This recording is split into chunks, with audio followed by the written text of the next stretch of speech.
Herkese merhaba. Şu an bulunduğum yer Valla Kanyonu'nun çıkışı.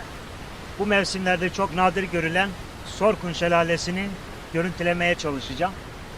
Nisan ayında kar her zaman yağmadığı için yapraklar da açtıktan sonra yeşilin ortasında müthiş derecede coşkulu halde şu anda akıyor. Bakalım nasıl bir şelale.